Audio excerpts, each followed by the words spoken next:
somewhere around lecture 130, something like that. We've been doing this, Brother Quasi, myself, and Derek been doing this for over 2 years. So we're blessed and fortunate to have our brother A.A. Rashid here tonight. What we do every week before we get started is we open up with a libation. Libation is an African tradition that's an active celebration of the ancestors, the people who brought us in the beginning. Do we have anybody in the room that's not familiar with the libation? One person. It's always good to have somebody. It's, as I said, a tradition. Europeans did their best to get the active celebration of our ancestors out of us. Of course, if you can convince people to not pay homage to those people who brought them into being, it's a lot easier to convert their minds into that of a slave and make them be who they wanted us to be. So they tried unsuccessfully to do that. And we see indications of libation in popular culture, like, for example, there are plenty of films. One of my old favorites, Coolie High, where the brothers pour out a little bit of their drink. For the brothers who aren't here, that's an active celebration of their ancestors and a form of libation. What we do here, we borrow from the Yorksville tradition by opening the door as a symbolic invitation for the spirits of those good ancestors, those who taught us to be good in the world, to come here and be with us in the room and help us to absorb this message tonight. And we pour libation with water, and the symbolism of water is significant because, of course, it is the source of life, certainly human life and all life on Earth. When we travel to other planets and research other bodies out in the universe, we're looking for what? Water, because that's an indication of life. Human body is comprised of what? 70% water. So water is a very effective symbol of life. So we use the pouring of water as a ritual celebration of our ancestors. And when we pour, we utter the word ashe, which is a Yoruba word that means divine power. A lot of people use that word to mean so be it, but that's the same thing they've done with the word amen. Transformed it to mean, it made a reductive translation of it to take away its significance. But when we say ashe, we mean divine power in this room, and that's an active invocation of that divine power that brought us all into being and that operates in the realm where our ancestors are now. So we begin our libation by pouring libation to that first ancestor who brought himself into being, and in the process brought all other things into being. So we pour for that first ancestor. Ashe? Ashe. That's a good pour. We pour also for those first African people, those first human beings who stood up and spoke the first human truth, taught the world what was good and beautiful. Those ancestors who decided one day to take a walk, and took a walk along the banks of fresh rivers, freshwater rivers. And by the time they finished their walk, they had populated the whole earth, created new cultures that made their own unique and significant contribution to the fourth floor of human history. So we pour libation to those first African ancestors. Ashe? Ashe. We pour libation also. I like to pour special libation for those ancestors of ours who were victimized in the Holocaust of enslavement. Hebrews like to claim the word Holocaust as if they have an exclusive right to it, but they don't. They don't. Our Holocaust is only comparable to the Native American Holocaust in terms of the number of people lost and the culture destroyed. So we recognize that as a Holocaust, a morally monstrous act against humanity. So we pour libation for those ancestors of ours who were victimized in the Holocaust, but we pour a special libation for those who decided that instead of being enslaved by people who weren't worthy to hold a candle to them, they instead decided to leave their bones at the bottom of the Atlantic Ocean. So we pour for those ancestors. Ashe. Ashe. We pour libation also for those ancestors who taught us to resist enslavement, and in the interest of time, those ancestors who reminded us of our Africanness and encouraged us to reclaim those traditions that taught us how to do good in the world. So we pour for those ancestors. Ashe. I want to invite you to call off the names of your personal and social ancestors, those people in your family, people in your community, those people from history, those people who you've read about, who in some way had a positive influence on you and your development. Because as Brother Quasi always reminds us, when I ask you to call their names, I don't want you to do it in a passive, timid type of way. I want you to raise your voice and call off their names, because as Brother Quasi reminds us, whenever we do so, they go higher into the heavens. So I invite you now to call off the names in no particular order. Everybody can talk at the same time. Call off the names of those ancestors who've been influential in your life. George Corey, so I say. George Jackson, I say. Ann Brown, Teresa Hoover, I say. George Brown, Helen Williams. I say. Nat Turner, Papa Caldwell, Albert Tate, Jonathan Jackson, I say. Ida B. Wells. Ashe, I say. I say. And finally, Ella Baker. I say. And finally, our traditions teach us that at any time we are comprised of 5 generations going back and 2 generations going forward, that we have their essence as part of our being. So we pour libation not only for those who've made their transition, but those who have not yet made the choice to come into this realm. So we pour libation for our children who are yet to be born. Ashe? Ashe, And for their children, Ashe? Ashe, And for their children, Ashe? Ashe, And for their children unto untold generations, we pour libation. Ashe? Ashe, Ashe? Ashe? Ashe. We pray that the libation will be received in the spirit that it was offered. Ashe. Ashe. Now, Beautiful. I gotta get some air going. I'm not nervous, but I'm sweating. Napkin over here.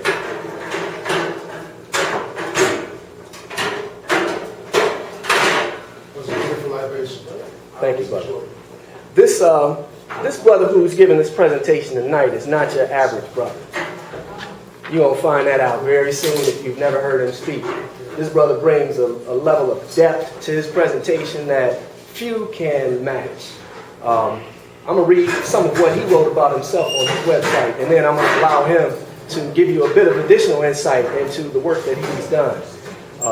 Brother A.A. Rashid is a dynamic teacher, lecturer, and author.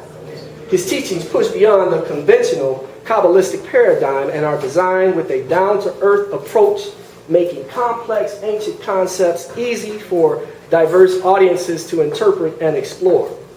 His teachings include intense examination of ancient Egyptian and Hebrew languages and subsequent correlation to modern English. He offers wisdom. Right now, I need to know why We haven't we gotta set it up. This is for me. Oh, it was something like you left the laptop at home? Keep going.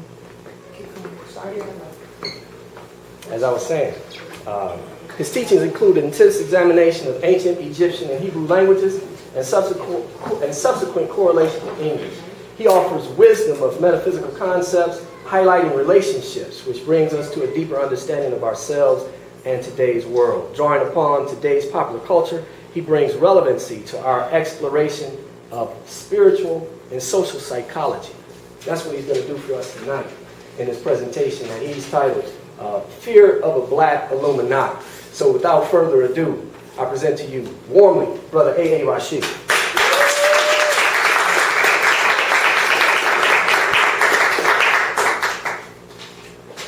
Peace, family.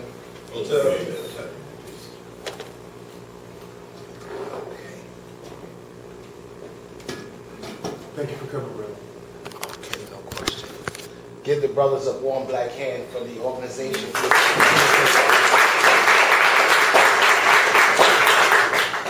If you're sitting next to someone that you don't know, please be very kind and introduce yourself to them.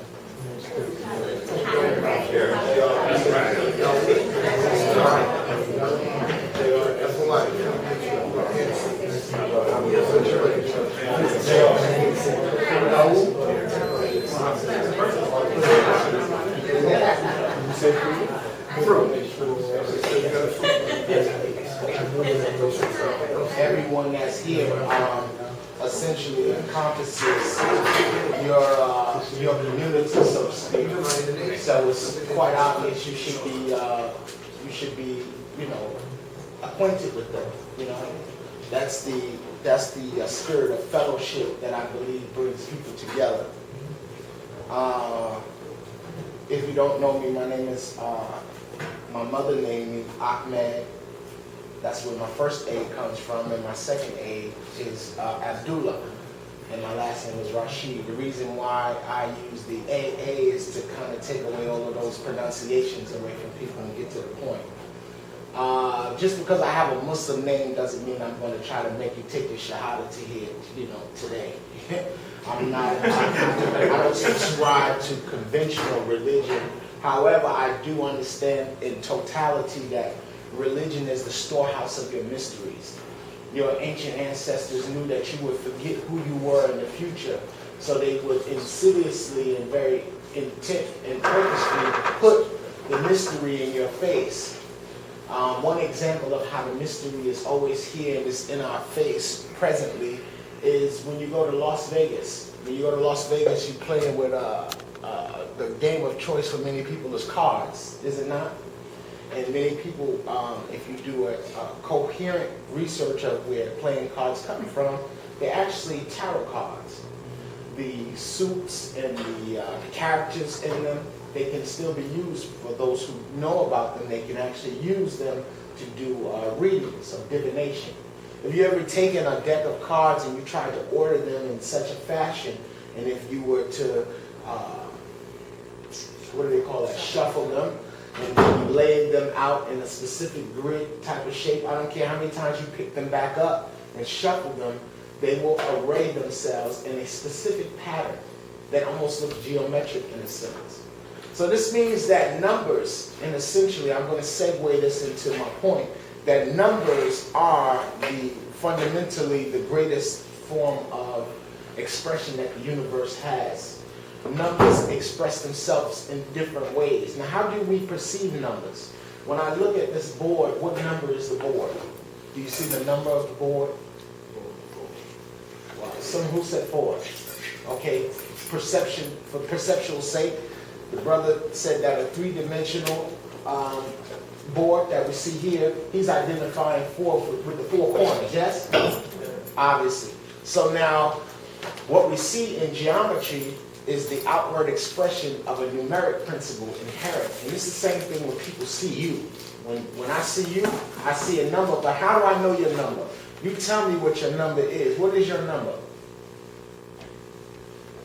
5. Well, what is your number in, okay, I remember that, number 5. Now, what is your number in retrospect to you? What is your number? 7. 7, okay. How did you deduce your number to that? How do I know that?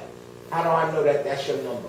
Give me a coherent, give me a very sound reason for why that is. And not minus what somebody who's a numerologist told you. Letters on the heart. What'd you say? The numbers in the heart of the name. Exactly. You said it very poetically, which I appreciate. The brother said, the letters in the heart of the name. Heart is a concept and a word that has ancient import, but it really means the center of something. When you hear the word heart in ancient language, the word is kolb. Remember that, kolb. Now kolb, let me write it for you. Kolb is written in this fashion in Hebrew, and I'm going to write Hebrew letters. And there's a reason why I'm going to write Hebrew, because if we were on a bridge and we were getting from one side to another, language acting as the bridge itself, and I want to understand the concepts in the mind and the psychology of ancient African people, where would I go to as far as a living body of language? Of course, we would go to the Bible, would we not? But not to the English version. We would go, and it appears through the English, and we would get directly to what it's saying in the Hebrew context. Why so? The Bible was either written in Hebrew or Aramaic. And those languages, Hebrew and Aramaic, are sister languages and offshoots of the Medunatur. Who is familiar with the Medunatur? 70% of the Bible is composed of ancient Egyptian language and constructs. The nuances. If you were to commit a crime, what would the police do? If they don't find you there, what's the first thing that they do? Connect you to DNA. They connect you with what? DNA. And what else? That's if you left DNA. What if you didn't leave DNA? Fingerprints. So phonetics have a fingerprint. You can find yourself inside of historical periods based off of the sounds that you used. The words that we presently use, did we just make up sound? When was the ocean created? When men began to write about it in books? Does the ocean precede man's ability to even sit there and contemplate its greatness? So this is the same thing with sound. Sound is always here. The thing that distinguishes our ability to generate and create sound is specifically our morphogenic field. People from different regions of the world speak differently. Do you understand that? Do you know that you can identify certain dialects of Spanish based off of how you can hear it? You can tell where the people are from. Same thing if you go to the continent. People, their morphogenic fields are different. Skull shapes are different. Facial features are different. Certain noses generate certain nasal passages, certain sounds. Certain sounds are impossible to recreate by other people. Many Asian people do not pronounce R's. They symbolize the R with the L sound. But this is something that you used to do in ancient Kim. Another form of R was Al. So what happens in language when people forget about those things? Names changes, but concepts don't change. Energy patterns stay the same. Your number is your name. What your mother named you and what your father named you are your numbers. How do you deduce these numbers down into equivalencies, which are determined by numeric factors, is predicated upon your what we're speaking about today. So now, classically, it's been called Kabbalah. Many of you don't understand that your Bible that was constructed in the Hebrew language is the very cornerstone of all Western psychology, law, business, everything, your rent at the end of the month, penalties, the cops pulling you over, writing you tickets, all of it comes from biblical law. All of it in its entirety. Nothing is created outside of that construct. It's all biblical. Now, what does this say to a people who are dominated by it? Totally, you're totally dominated by it, but yet you don't know the actual language in which the blueprint was constructed. So this would, of course, create several instances of what we would call mental illness, which are expressed in various ways, lack of understanding, and especially in regards to how we communicate. So now your ethics and your values are all coming from a point of reference where you do not understand or know where you're coming from. Could you imagine how difficult it is to communicate? Are we all right with the lights? Okay, keep Yeah, I'm about to doing turn on the air. That's what I'm. it. Keep mine here.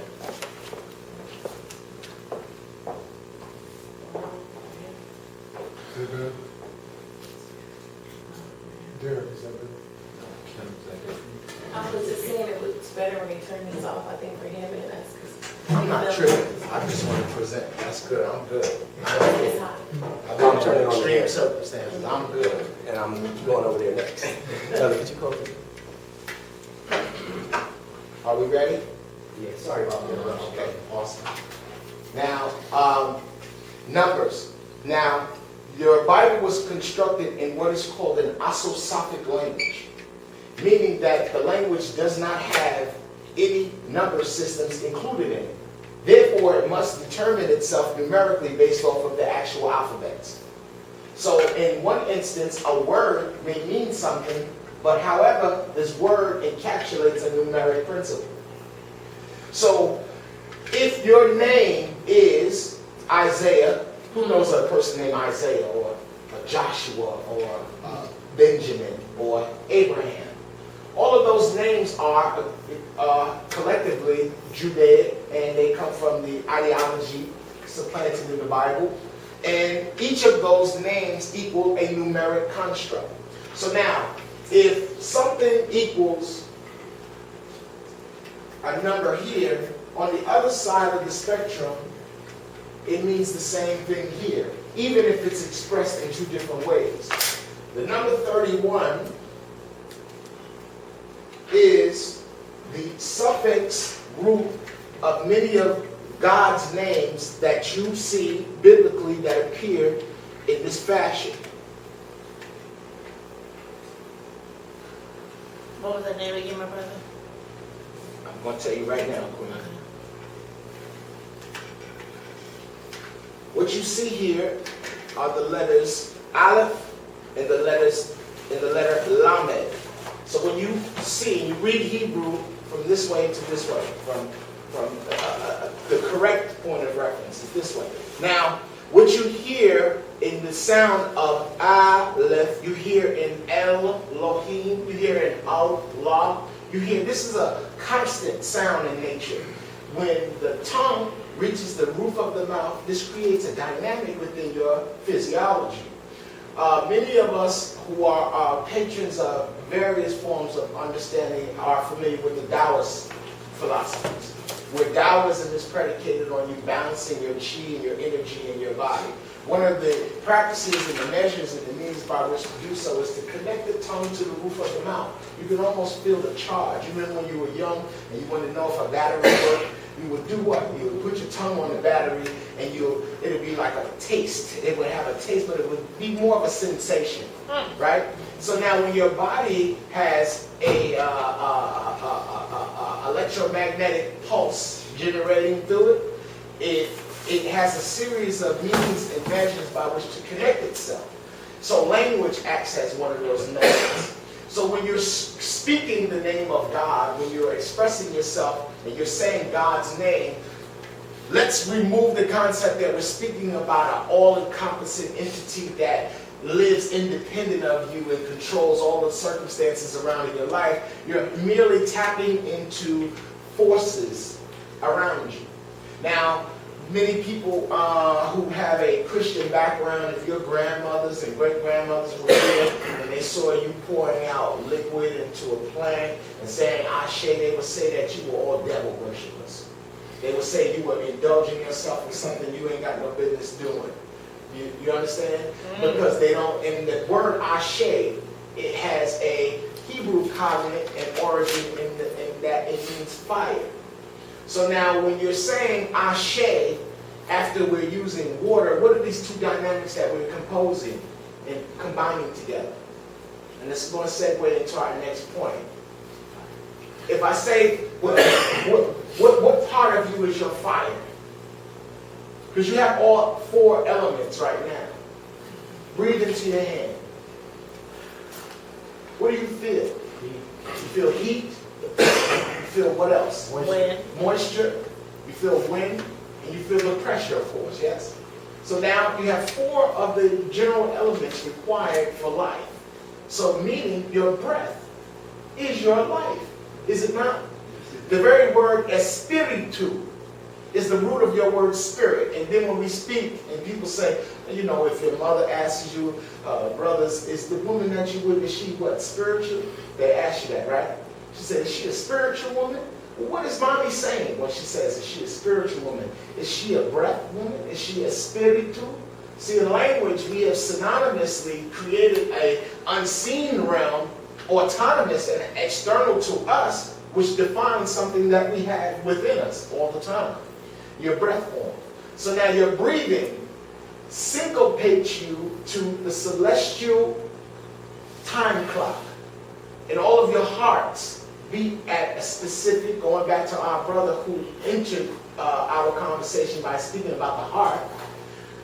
The very heart that you have in your chest, syncopated and beating to a specific rhythm, is all syncopated towards your breath form and your perception of self, and that perception between time and distancing. So now other cultures, if I told you that Mexican people, Aztecs in particular, at the last 50 years, the descendants of Aztec people, their hearts beat at a different pace than yours, would you believe me? Yeah. Why? Because they have a different ideological construct. They have what are called rituals, which African Americans have not. You don't have any rituals. You celebrate everything except for death. You don't even have a death day. You don't even do what other cultures do. And this is why we are so afraid to achieve things in the physical world, because we don't have a proper death concept. We're afraid to die. We have not gestated the full brevity of the reality that you're going to die. And this is why you live in such a way where you are the bottom of everybody's whore, so to speak, the world over, the African American. Everybody else in the whole world is getting as much as they can from you without giving you nothing. That's right. Everybody. You're the world's biggest sucker for that. People are waking up right now in Korea, in Yemen, in Palestine, Pakistan, China, all formulating ways to come over here and sell you something. You own nothing. And I challenge you to prove to me that you have a community. I don't think you have a community. You have no one to call for any of your problems except for the artifices of your very demise. And the reason being is because we don't have a coherent, sound ideology that we can all collectively base our understandings on. Every other culture besides ours tells people when they are developmentally sound to be adults and accountable for their actions. It's called the rites of passage. There is no African American rites of passage. For young men, it's going to prison, or shooting someone, or selling narcotics, even if you don't need to, just to do it.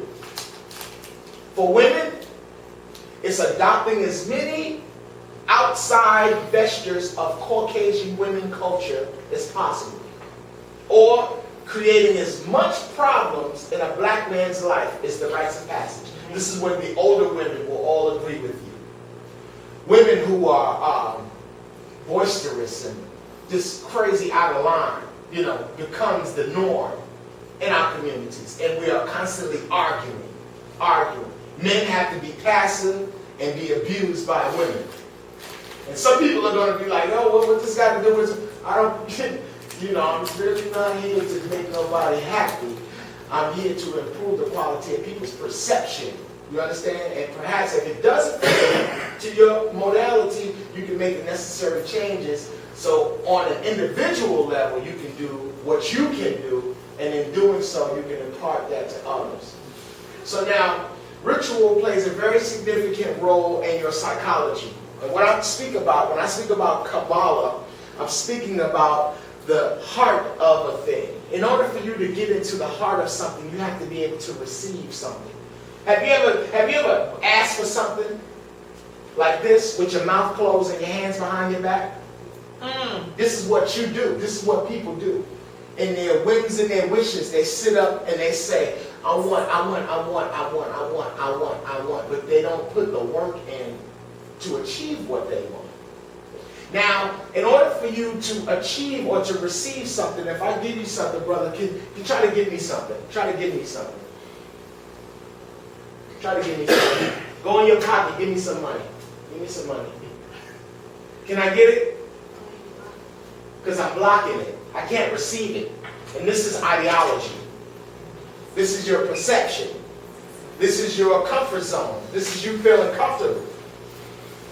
The lack of the ability to receive the message is the very cause of all discrepancies. Now, the message that I'm giving to you today is that, and this pertains to, I decided to do this here as an orientation for the minds here before I go to Tacoma, Washington and present a full-blown presentation in regards to it. I want to create a new dialogue amongst my generation and the generation behind me. I'm 37 years old. I am hip-hop. And I recognize and I honor all those younger than me. And I represent and recognize the accomplishments of the elders who are not haters. The elders who are haters, I could care less about them. You understand what I mean? But to the youth who the world belongs to, that's who I'm tailoring my message to. And I don't like the fact that they're speaking about an Illuminati. They're speaking about an Illuminati as though they know the Illuminati. Or as though they even have a concept of what an Illuminati is. The Negro mind does not have a concept for what an Illuminati could be. The Negro mind is preoccupied with self-veneration, and it's an insanity clause involved with being a Negro. You would do anything for attention, including dysfunctional attention. Because you lack love, you lack self-love, and you lack family bonds. Every time I hear Negroes get on podiums and platforms and get in front of black people and tell them, the Illuminati did this to you, the Illuminati did that to you, the Illuminati did that to you, I'm like, the people who are sitting there are foolish. Because I'm finna ask you, what is you finna do for me after you just told me what the Illuminati took from me? Now tell me what you got for me. And these Negroes don't have anything to offer you. The older men, I grew up in prisons from when I was 15 to 32 years old. With a full 10-year block of prison time. My entire 20s. And I was not in prison with the conscious community. I was in prison with the community that you all call the black community. And there's a through line connecting all of those experiences. None of those children, and I'm talking about from 15, do you think you could grow up in jail with somebody? Ask some of these old timers who here in California who know people that they've known that are in prison now, that have been going to jail all their life, that they grew up, they in jail now with their homeboys that they was in jail when they was 14 and 12. Because the through line connecting all of that is this, is that we were not bequeathed with anything. We weren't given anything. So now when they're telling me that the evil Illuminati is about bread, it's about money, and then they start naming the names, Astors, the Rockefellers. Well, y'all know the names. Y'all into the names. Yeah, these are people you don't know. But you know them, right? But every story with them is that these kids, they didn't even have to be born intelligent. They could have been born cold, retarded. But somebody had the audacity to do something so great that it didn't even make a difference how many people had to go down in order for them to create a substantial place for their children. This is something that is not contemplated by the Negro mind. I am not interested in what Negroes think about. I'm not interested in your point of reference, your ethical principles, your moral principles or nothing, because you have none. You find it comfortable to be poor and the lowest station in life. And this is just facts. And unfortunately, when I speak to myself as I speak to you, we encompass here in this room a very small community. We are a minute. If anything, we're the Illuminati. We were enlightened enough. We could be playing Scrabble.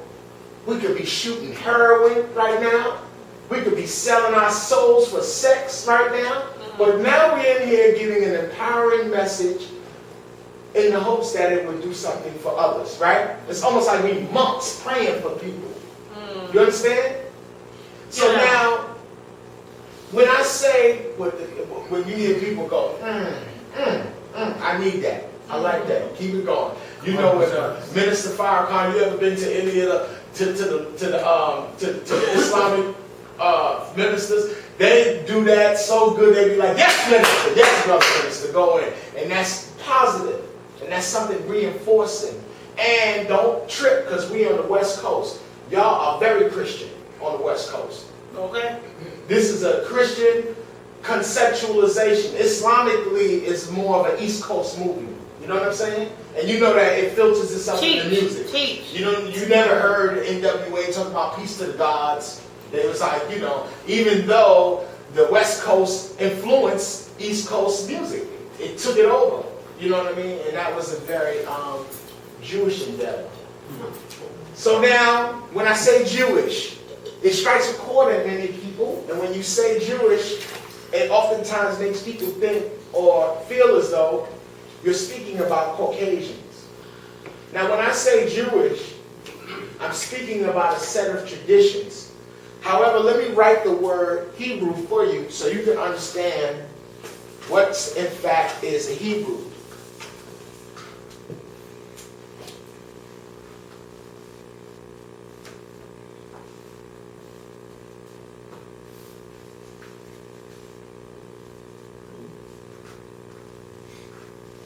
Now, this is the letter Ayin. This is the letter Bet. and this is the letter Resh. Now each letter stands as an archetype. In your alphabet, they didn't teach you the function of your language, and this is why you're always arguing. You can't even have a conversation without arguing. You cannot even receive the breadth of what someone is actually saying because they told you your A is an apple, your B is a boy, and C is a cat, and D is a dog. So when you say dad, you're saying dog, apple, dog, come here. You're calling your father a dog, an apple, and a dog. We laugh, but we take it for granted that they're asking you to read a word and give you the full breadth of what the word means. But yet they tell you that the quantifiable aspects of what composes the entire word is a dog, apple, whatever, monkey, zebra. Am I lying? Is that not how they taught you how? Now, how can you teach me to think if the very words that create the thoughts that create my concepts have no direction? I have no place for them. I don't understand their dynamics. Now, the way you got, where did you get the word alphabet from? Hebrew. Aleph, Bet are the two first letters in the Hebrew language. Aleph, Bet. You got alphabet from that. Then it got to the Greek alphabet, right? And then when it, Arabic is Aleph, Bet, right? So there's not a lot of differences. But now when I say ah, what does that sound like when I go ah? Like a baby, right? Would you say a baby? Like, and what else? Ah. What does it pain? What does the sound like? Right. Something that's coming. A goat. You said a goat. That's kind of close now. Now, the word aleph means ox. But now, you got an A here. But what happens when I turn the A upside down? What does it look like? I put little eyes there in the nose, and I, you know, I got the ox ring there. You see the horns? You see the horns? The devil. You see the horns? Well, interesting that you say the devil. Interesting that you said the devil because the concept for the devil comes from a Eurocentric concept of women. And a misreading and a misunderstanding of the horns of Commission goddesses. So it synergized itself into the cosmology of Saturn's role in our life. Who in here is a Capricorn? So I know y'all. I know y'all. Capricorns are very conservative and emotionally as well. Some people mistake you as being, you don't show shows of affection. You know what I'm saying? They're saying Capricorns are kind of cold. You know what I mean? And that's the bad rap they get, but Capricorns are some of the most loyal people. Their planet is Saturn. So Saturn requires a number of 30 years to get one revolution. So one Earth year is one Saturn year. Isn't that interesting? 30 years ago was 1982. All the movies that came out in 1982 just came back out. From 81 to 82, they just all came back out. A lot of big things happened in 82, 81, 82. Atlanta child murders. Oh, yeah. The marriage of the king and queen. One of them had the, Prince Charles and Diana got married. Now the boy got married 30 years later. Werewolf movies when I was little. Now they came out back with them. They just keep resurfacing all this stuff because they know anatomically your body and everything that you're composed of is syncopated to astrological occurrences. The old African cosmology is how that's your ancient religion. That's what is considered astrology to this day, and astronomy. That's African cosmology. When you were in Mali and you knew where Sirius was at, this befogged the minds of French people who didn't even have the instrumentation to actually see. How is it that you could be able to perceive that with the naked eye?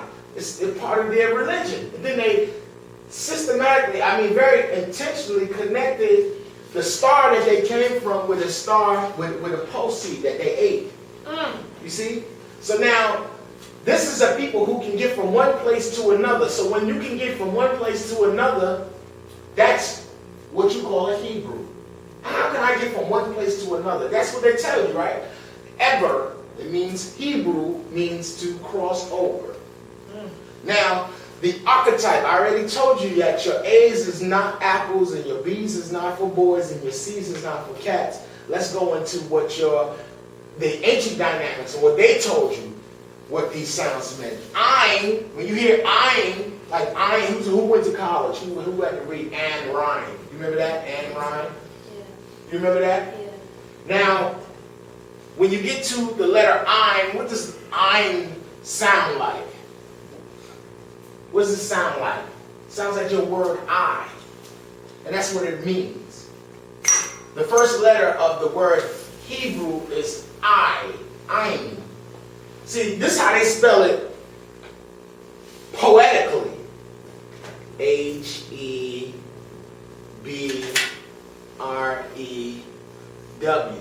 You're not a Hebrew, because that word don't even exist. This is a poeticized version of a word that's composed of 3 Hebrew consonants. So it's I, but now when you get to the sound B, in almost every capacity of the use of the sound B in your language presently, it means, the connotation means in. See, it's the difference when I say a letter to you and you don't know the meaning of how the letter operates. You understand that? But now when I'm telling you that the letter B means in, now you're empowered to go approach language and be like, now I know what beginning means. What is the suffix root of beginning? Is gin. Now what other words are gin? Again. When they say, what generation are you? What generation, right? Gender. What the point? I mean, Genesis, huh? General. So it means when they go take your DNA test, they're testing you to see if you and your daddy got the same what? Genes.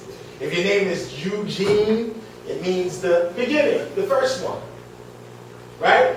The U is a construct of, the Greeks put it in language, something where U adds masculinity to it. You heard? So Eugene. So now when I put B gene in the book front, this is where the word begin. You see? So now the meaning of, and this is why in your Bible the first word is in beginning. Now it says in the beginning. It says in the definitive article, the, pointing us to a place, and then beginning. Now, what if I tell you, let's count how many letters that is. I-N-T-H-E, and how many, that's 5 already. Now, how many is in beginning? 9. So 9 plus 14 letters. Your ancestors wrote it just like this. They wrote it just like this.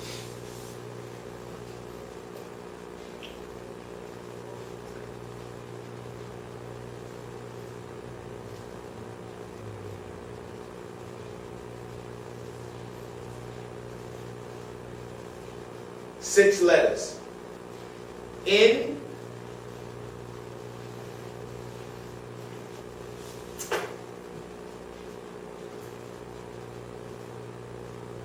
there goes the aleph again. This is a resh. In beginning. The word rashith means beginning. When you hear words like Rashid, it means the leader of the righteous. When you hear someone say Rash or Resh, the word means the head. It means the head. So now, let's see what Ebers is before I get back into this. I, Beth, in, and then what's the final letter? Resh. Resh means what? Head. I just told you. Now what is a Hebrew? Someone who what? Crosses over. But they have what? Reverse. They have an I. Where at? In.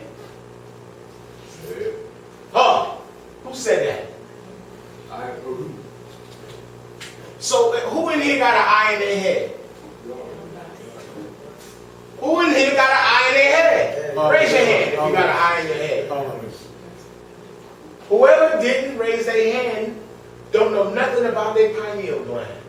Oh, shit, that's right. That is a instrument for vision. How do you think you see when you close your eyes? Don't tell me Stevie Wonder blind. The music says otherwise. When you listen to it, it has texture. You ever close your eyes and listen to his music? You can see it. You ever heard Living for the City? Yeah. It make you feel like you're the boy when they was like, get in there. You going to jail. I was like, man, this sounds real. It was cinematic, correct? Yes. Now, why was it that your ancestors used to put? Because what kind of bird was on the head of the pharaoh? Uranus. A vulture. Why a vulture? Vultures is deep. The evidence of something is dying. Rebirth. And also, they take great care of their young. Absolute super care of their young.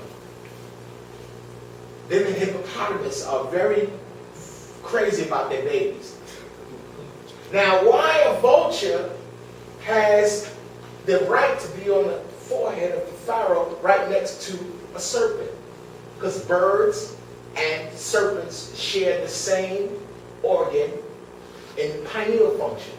If I took a pigeon from New York and put the pigeon in a hot air balloon and we traveled on the other side of the world to Paris and I let out the pigeon could make its way right back to the park that I picked it up from in New York. Because the pigeon has an instinctual device called the pineal gland that connects it to the magnetic field of the planet. You see how important your pineal function is? Now, the spirit that be telling you when you in the hood, you might be in Compton, South Central, somewhere, some lake, and some say, don't go around that corner. All right. Keep it moving or just wait for your bus. Wait for the bus. Call them and tell them to come. And then all out hell break loose around the corner. And then you say, then this is what we do. We say, God, Jesus is on my side. Conscious people too. You be saying Jesus when nobody is around. Sometimes you say it in front of us. You be like, shh, Jesus. You all kind of vegans and commissions and everything, but you still know Jesus' name. Okay? So you charging it to everything but your own vestigial organs. Now, how does pineal function work? And this shows you how important family, the device of family and communication is. Women turn on your pineal gland. How's your pineal gland? That ain't nothing to do with sex. Look at y'all. Where's the brother's like, yeah, go ahead and say it. Say, no. When you was a baby and you were breastfed, see, 5 of the muscles in your face are connected to the sucking complex that are surrounding your pineal gland. Breastfed babies are perceptive. Extremely perceptive. They're the most exceptional children of all. They're the ones who listen to the syncopation of mommy's heart. You be like, damn, is this my baby? The baby don't even want to be with you.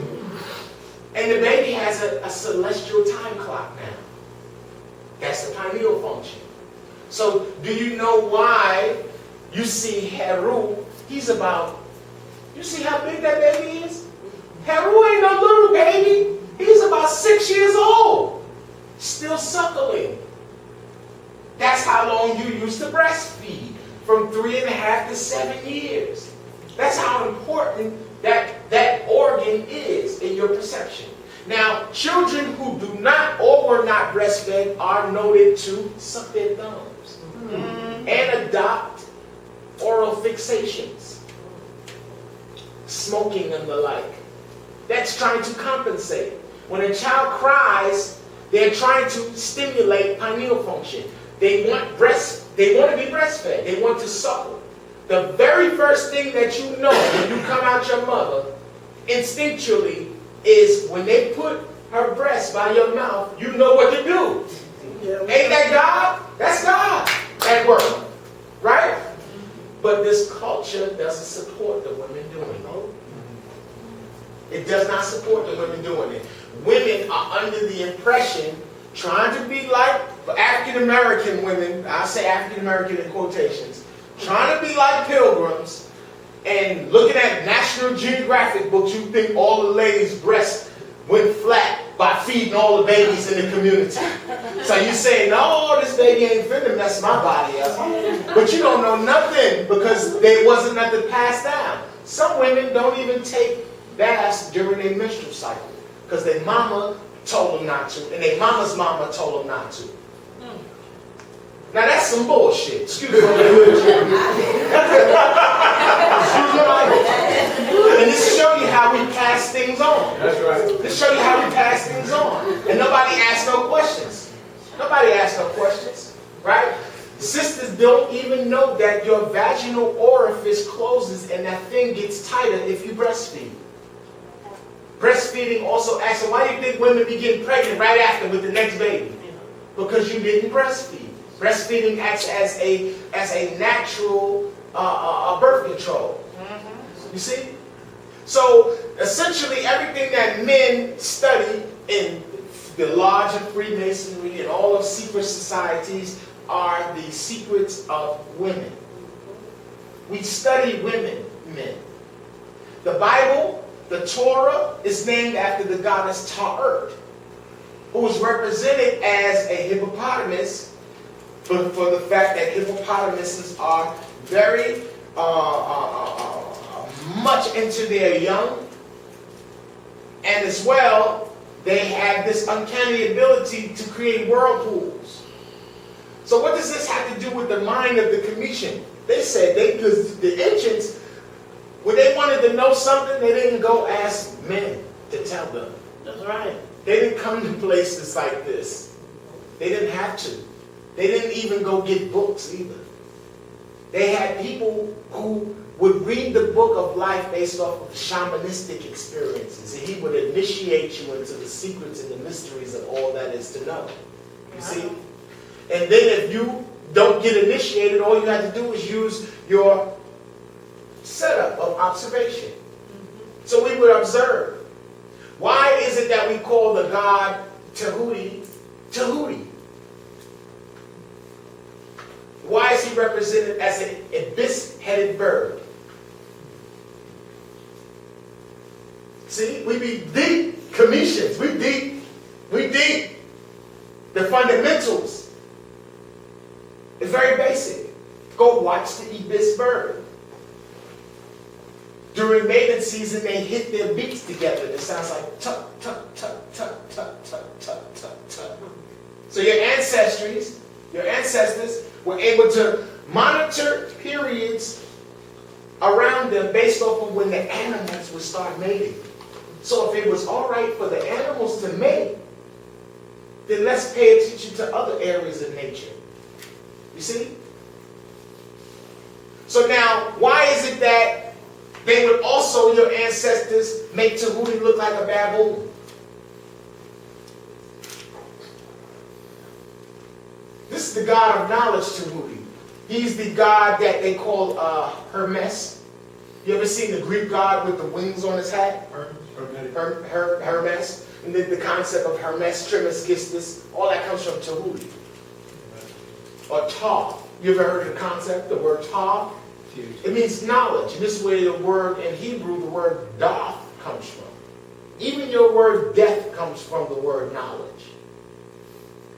Your word death means something to you in other people's language. This is why you'll never have an African American Muslim blow up nothing. Because he don't got the language and the psychology to understand death in the same manner in which an Arab-speaking mind is. If I told you a Spanish joke in Spanish and translated it in English, it ain't going to be funny.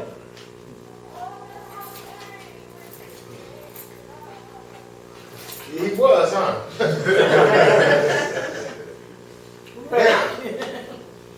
Now, back to your very first word in the Bible. And the reason why I speak about the Bible and what the Bible has so much to do with secret societies and whatnot is because who in here is a Freemason? Who in here knows Freemasons? Who in here has Freemasons in their family? Okay, so Freemasonic undertakings. I wrote a book on Freemasonry. I brought some of them. They're here now. I wrote this book when I was in prison. And with this book, I eloquently describe and show people that Freemasonry has way more to do with Judaism than it has to do with anything else. Primarily for the fact that Judaism is the source from which many of the rituals in Freemasonry derive. So when people denunciate Freemasonry and people begin to say Freemasonry is evil, you are destroying or denigrating the accomplishments of ancient African people whose systems have been stolen and recodified and utilized. Now, when I ask you what is your point of reference for your alternate reality, if you're saying that we all should not be fraternal, who went to college and was a part of a fraternity or sorority? Well, the reason why people have fraternities and sororities is because after you paid all that money to go to them white folks' school, you better have some connects when you get out to get a job. Okay. When you go to Harvard or Yale or Oxford, any of the Ivy League schools, you are paying for the connections involved. You are going to school with state senators' kids, the Asian kids that know everything, and the ones who can build computers and whatnot. That's what you're paying for. I've seen many people claiming to have your best interest in mind will tell you don't join a fraternity. They tell you everything. Get out the church. Get out the mosque. None of y'all niggas ain't never been to a synagogue anyway, so we don't never have to say that. The only time you embrace Judaism is when a preacher tells you that you used to be in Egypt building pyramids for the Pharaoh, and the Pharaoh casted you out, right? That's the only time we embrace that concept, right? Now, when I tell you that, the only way that your salvation can be culminated is to have a sense of notoriety amongst yourselves. To close the door, cut off the cameras, cut off the Facebook and the YouTube, and talk about pertinent issues. And tell us what you're working with financially. Because you're always talking about, we need this and we need that. We need all of these things. We are needy. We need money. You're not going to tell me that, you're not going to put the cart in front of the horse with me and say that first we need to be nice to each other and then we can have money. We have to provide a quality of life. I don't care what nobody say. Money will make you happier because it will create an environment of stress-freeness. Am I correct?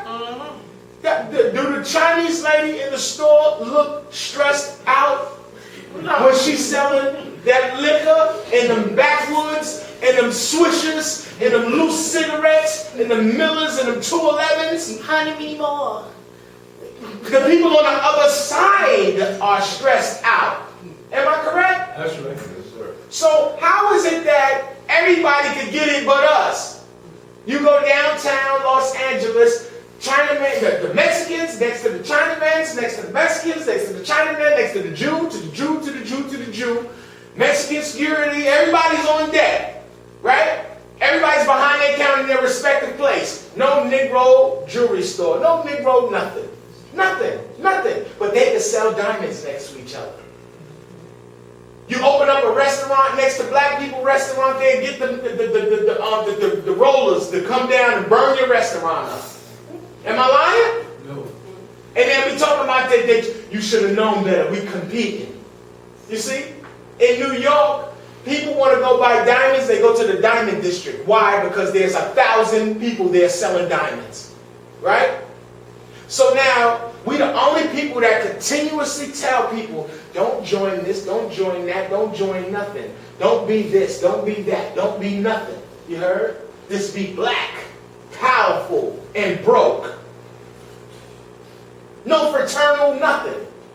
Now, ask your grandmothers and your grandfathers and them how they used to get over back in the day, how they used to come up back in the day. if you wasn't able to pay your rent,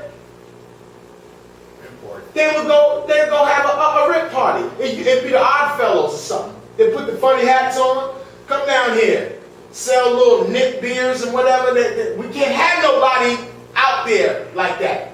We can't be in the field of battle and I can't get the best out of you if you still got to pay your bills.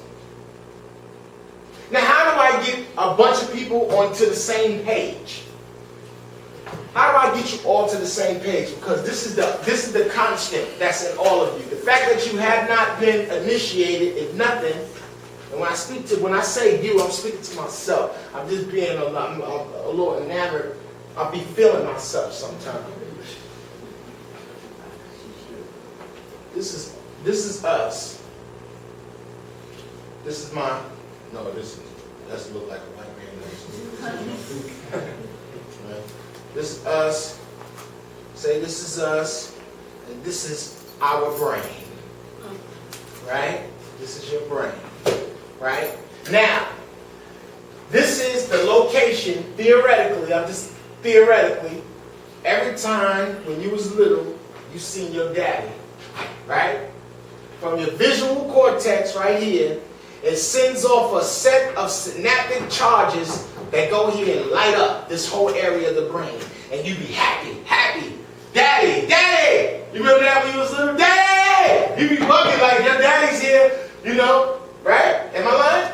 Still, big parents who are fortunate enough to go home to their children know your kids be right there at the door like, I gotta tell you something, guess what? Right? Now, what happens when you have a traumatic experience?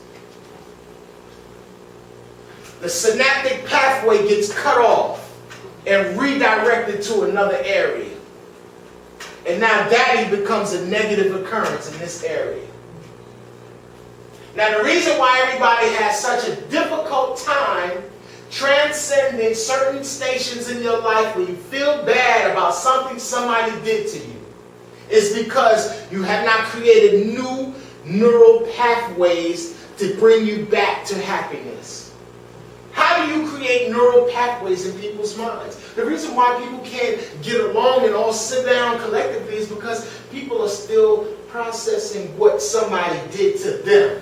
You ain't no service to us because you can't get there yet because you haven't gotten over what they did to you.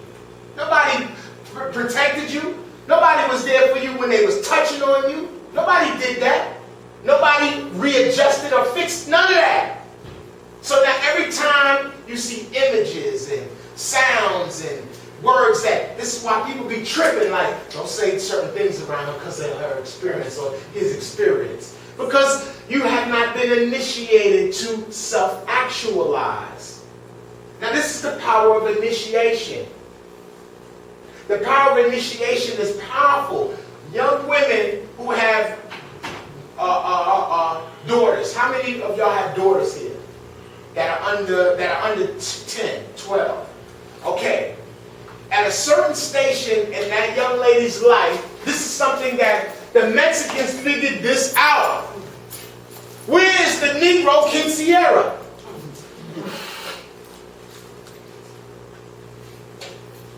I'm waiting. It doesn't exist. It don't exist.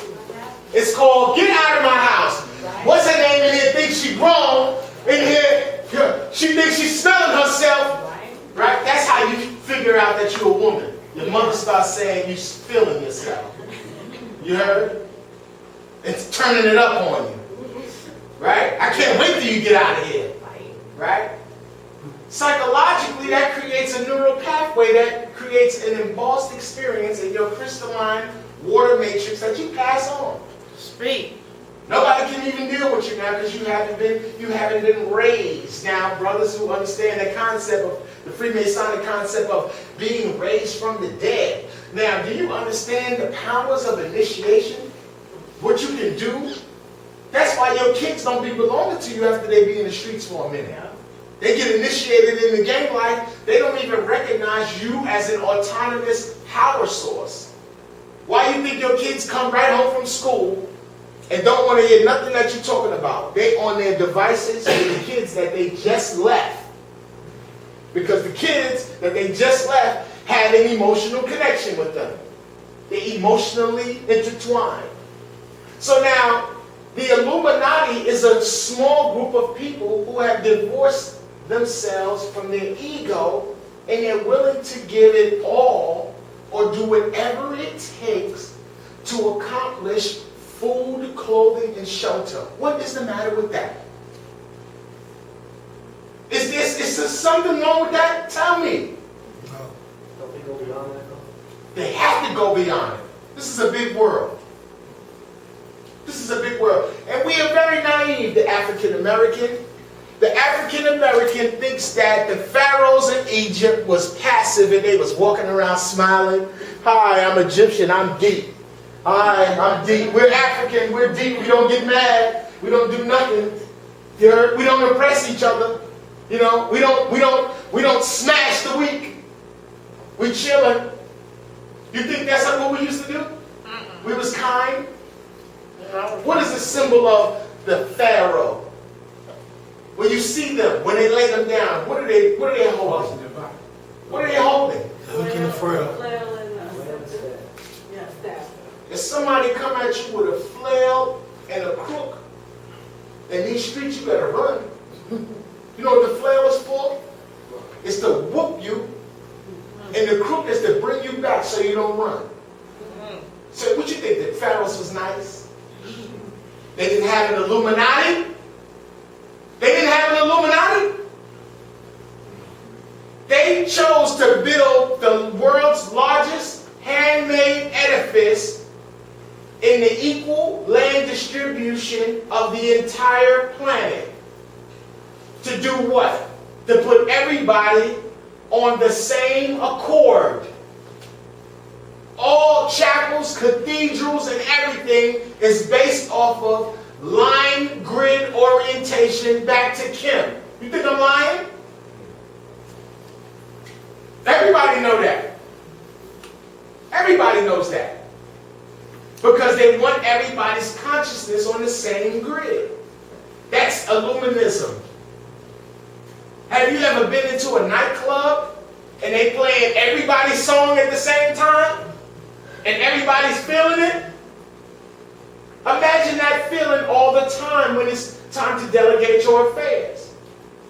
But the African American will never achieve that until he finds a system by which to divorce himself from his ego, his self-identification, the incessant need to be recognized. You heard? To be recognized, to be liked. You know how brothers, how sisters be like, they be on the phone talking about you. Talking about, yeah, I got another one over here. It's a little boy. It's not my fault his mother didn't do this, that, and the third for him. Am I lying? Don't act like you ain't hear them conversations when they was talking about you. Crying, you scared of everything. You scared to die. You're scared to go to jail. You're scared of everything. But you ain't scared to get evicted. You ain't scared to get evicted. So what happened to the ideology? Where did it go?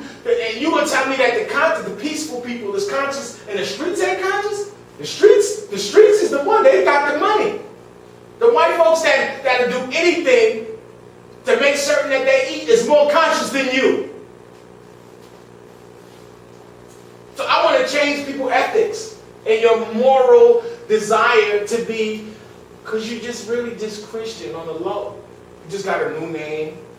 Found out what an unk was 2 days ago. I've seen a few videos. You know what I mean? Mm-hmm. You deep now. You deep. Come on now. Tripping on everybody that you just was doing that. You got natural hair now. Now you tripping on everybody that ain't got natural hair. You've been eating vegetables 2 weeks. Now everybody eating chicken is terrible. You see? So, initiation creates new neural pathways in the psychology. This is why there was always a preoccupation where there were bloodlines. Do you think everybody in Egypt was allowed into the mystery system? Oh, no. Was every male and female a mystic? No. How naive are we? Do you think that even the Commissions were able to understand their own hieroglyphics? Do you know that there were people walking past those images and didn't know what they meant? And that it was external presentations of information and then there was an internal one? Let's talk about that. Let's talk about how over 600 families during the pogroms when Jews were being persecuted adopted the religion of Islam and secretly were Jews. And did it for 200 years. Ain't that rocking somebody to sleep? For sure. You heard that before, right? That concept? You know, war is never postponed, dead, it's always postponed to the advantage of the other party. You see? So we always in this thing of liberation. When does it come to the time when we adorn, whoever sees that movie, The Spook Who Sat by the Door, nobody wants to live it though. You heard? Nobody wants to live it. Nobody wants to live it. And this is why initiation is everything. This is one of the only cities I've ever seen that the police run the streets. They run the streets through snitches and doing favors for the most aggressive in your neighborhood. Trading favors. The penitentiary dictates the climate of the streets. Here, you heard? Now, you can see that, but if you was born in, like, Beverly Hills, you're not hip to that.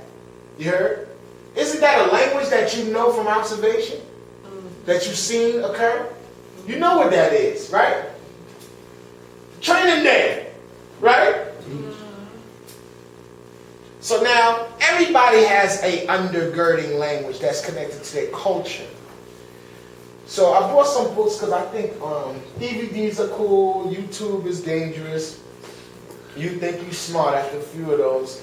And books never falter. And one of the things I always tell people is always get books that exceed your understanding. It's like if you're into bodybuilding. Brothers know, when you want to get super, you want your biceps and all that, you want to get brocky, you get little 8-pound, 6-pound joints. Unless you want to do them 1,000 times, you got to get bigger weight. So imagine that with books. If your mind was a muscle, why would you read Archie comic books? Just because you could read. You know? If you couldn't, in prison, when you can't read, the old timers give you Donald Goines books. Because it make you think you're getting some game if you could learn how to read. Then after a while, you be tired of Donald Goines' pimpery, and then they'll pass you a real book. You see? You know what I'm saying? So I want y'all to pass these books around. Familiarize yourself with this one in particular. I know you've all heard of E.A. Wallace Budge, right? One of the early hieroglyphic translators. But many people didn't know that he wrote a whole book and a treatise showing talismanic magic. And why do I speak about talismans? Because all of you wear talismans all the time. The African medallions. Brother has an African medallion with Marcus Garvey's image there on top of the bandera. Now when I'm looking at that, it's a beautiful piece too, bro. And when I'm looking at it, I'm like, bro, that's a magical device now. Because not only do you got wood on it, wood is from nature, yes? You have an image and colors. So when perceptually, when people look at it, they're attuned to whatever energy you put and place on it. You see? So you ever see with the sister has a copper ankh? Where'd you get that from? From Atlanta? Yeah. From KB? Shaman, yeah. From Shaman. So now I can tell his pieces. So now I spoke to him today. That's my producer.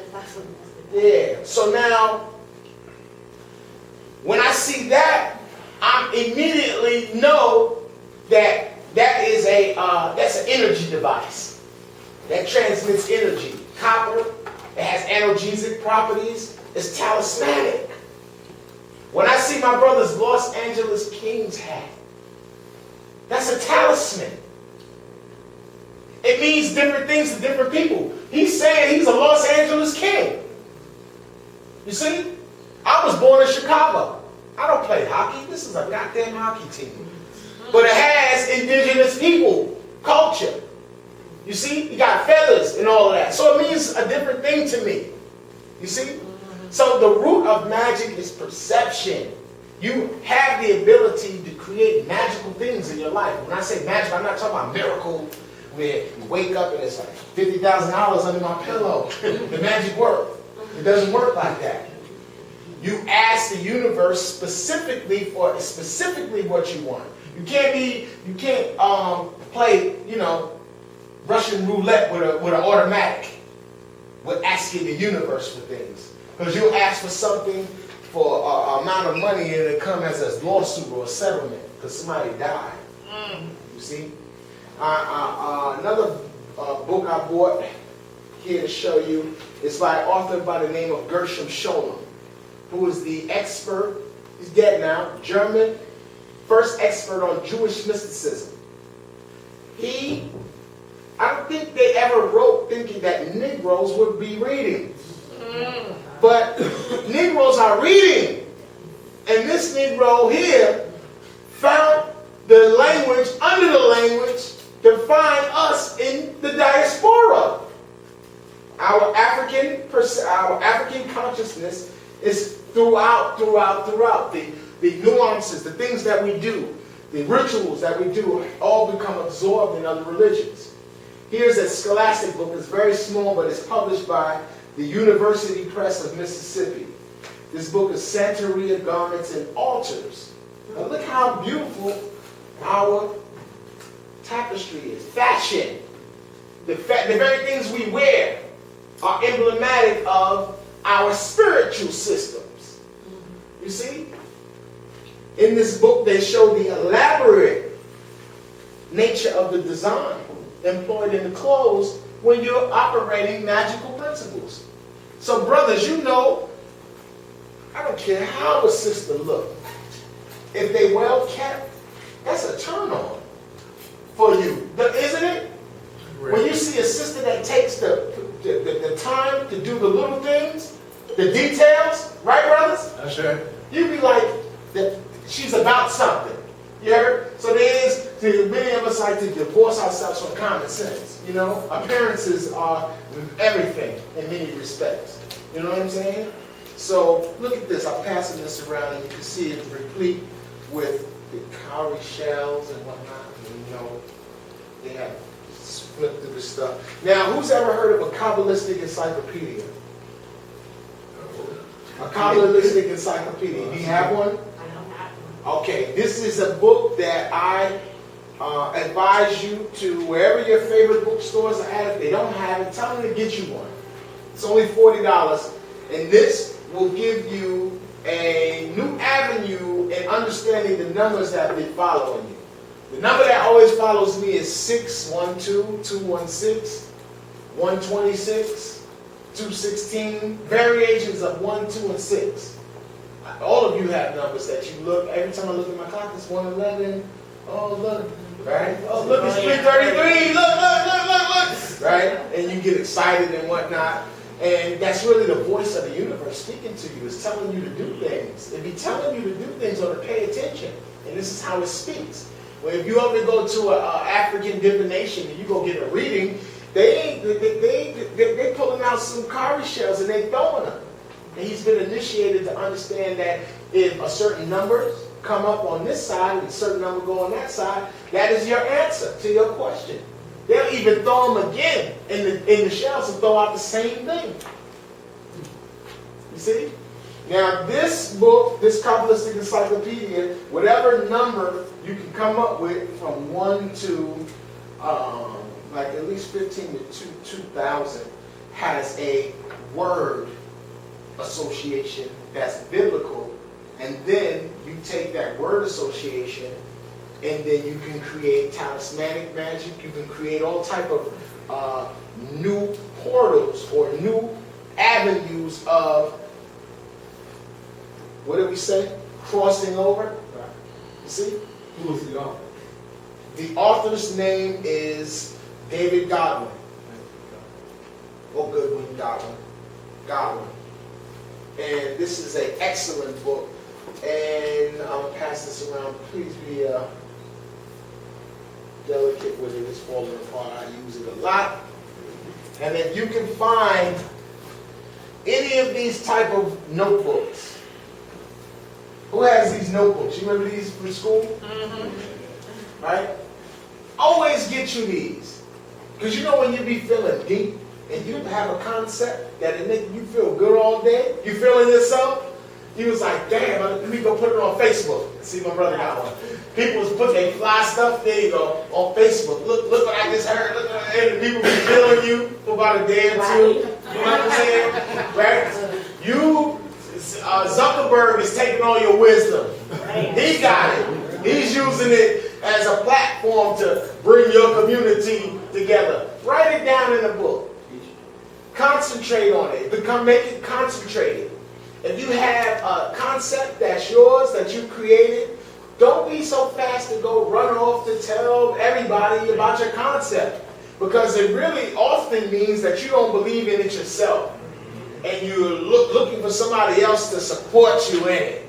So what happens is you lose the energy of your intent, and then it dissipates. It's like after a while, if you keep saying something about somebody that was supposed to be a secret, soon it's no longer a secret, so the power of it is gone. You know what I'm saying? And this is what people do. So I've had these books for several years, and you can see it's very tattered, these books. And this one has even in 2004, I still was incarcerated. It has a lunar chart showing you where the moon is at. So I would correspond experiences, the volatile or good experience, whatever experience, and look at it from a celestial point of reference. So I had 2004 to do it, then 2005, and all the way till I went home, 2006, where I was reflecting on the moon cycle and then generating my own notes. And from my notes, I'm still teaching from my notes. You see? So I got several of these books, and these books hold, essentially, who's ever seen a Reverend Valentine DVD? You know you got to put your seatbelt on when he pulls out them notepads.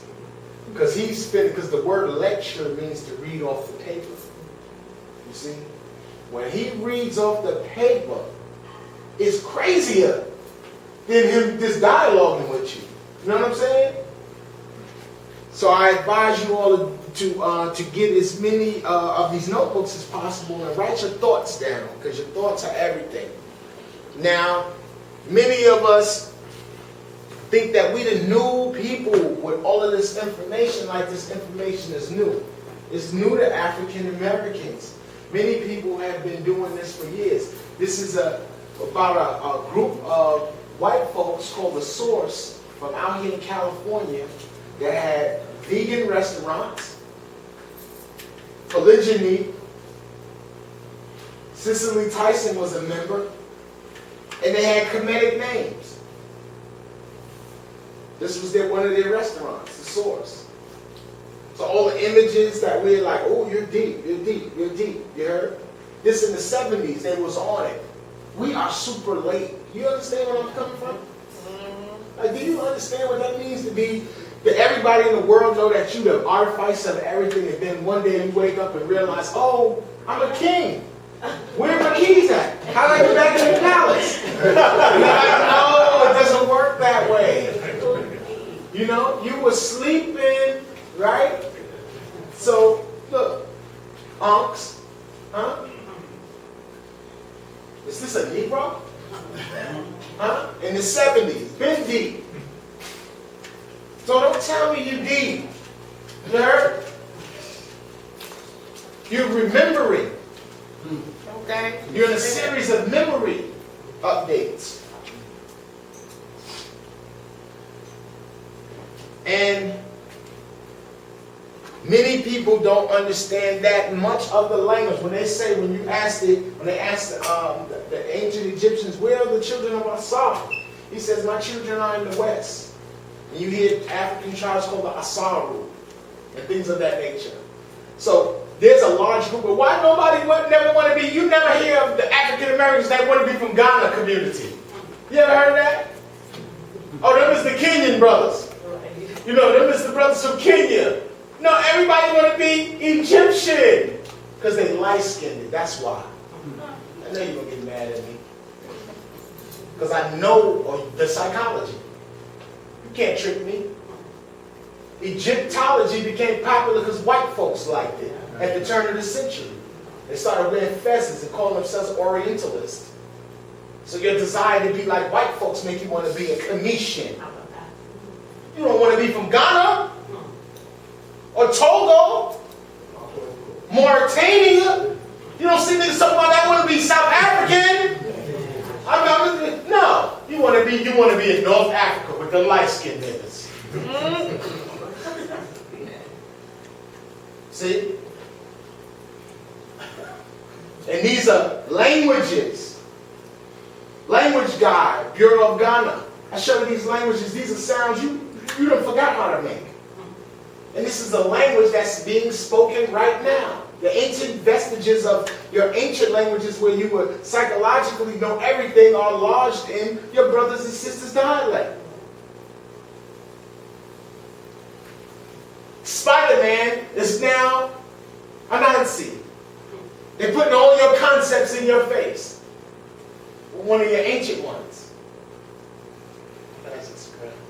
Now, this is another book. These are two versions of it, called Sefer Yetzirah, the Book of Formation. They try to say that this is the Book of Abraham, but it's not. It's a Moorish book.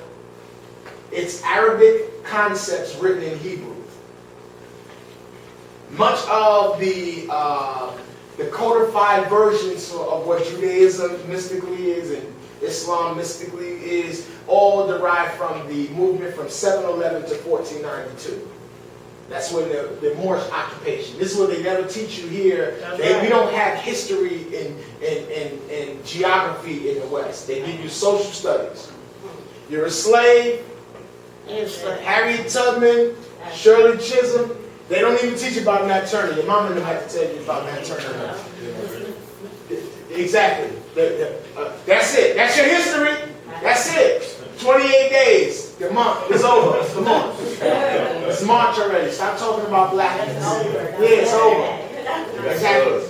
But you go to Europe, they have to teach them history and geography to give a justification as how did we get from a barn to the Sistine Chapel? You heard? They got to teach them that there were no numbers in Europe until Africans got there who adopted Islamic principles. Teach. And Hannibal. We always speak about Hannibal of Carthage. We always talk about Hannibal. How do you think Hannibal was able to control a diverse army? Do you think it's because he was conscious? He was a vegan? He was kind? Don't be naive. He was crazy and exhibited prowess and courage among his soldiers to the point where they all felt enamored to get busy. And now you got dark-skinned Sicilians. That's You right. see? And then you have the segue from Sicilia until now they start calling them their spiritual system that became the mob was called Muerta. Now the word, the connote of Muerta, a few thousand miles in another direction, they started calling you a pig. They started taking more and going to Morisco. You know when you be driving and you be hungry, you be like, they got some tacos there, and then you see the pig there and see Morisco, right?